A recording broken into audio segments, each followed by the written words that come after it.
Try Me. The Wind Singer by William Nicholson.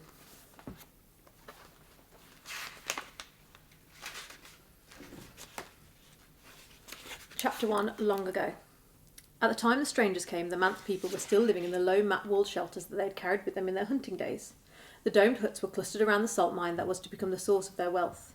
This was long before they had built the great city that stands above the salt caverns today.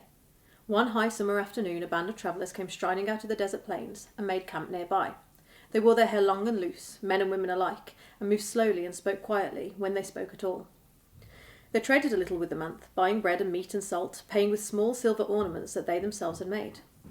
They caused no trouble, but their near presence was somehow uncomfortable. Who were they? Where had they come from? Where were they going? Direct questions produced no answers, only a smile, a shrug, a shake of the head. Then the strangers were seen to be at work, building a tower. Slowly a wooden structure took shape, a platform higher than a man, on which they constructed a second narrower tower, out of timber beams and metal pipes.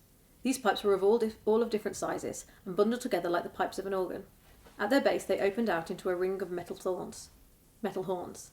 At their upper end they funneled together to form a single cylinder, like a neck, and then fanned out again to end in a ring of large leather scoops.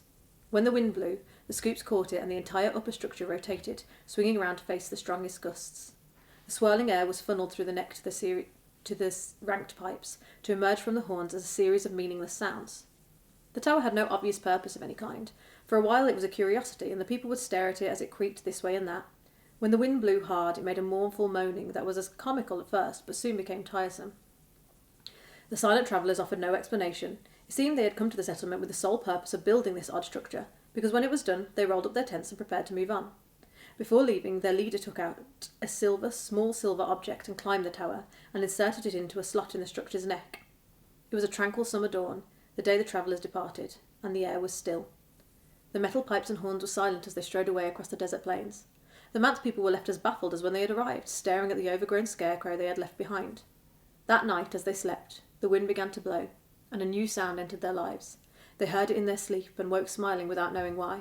They gathered in the warm night air, and listened in joy and wonder. The wind singer was singing.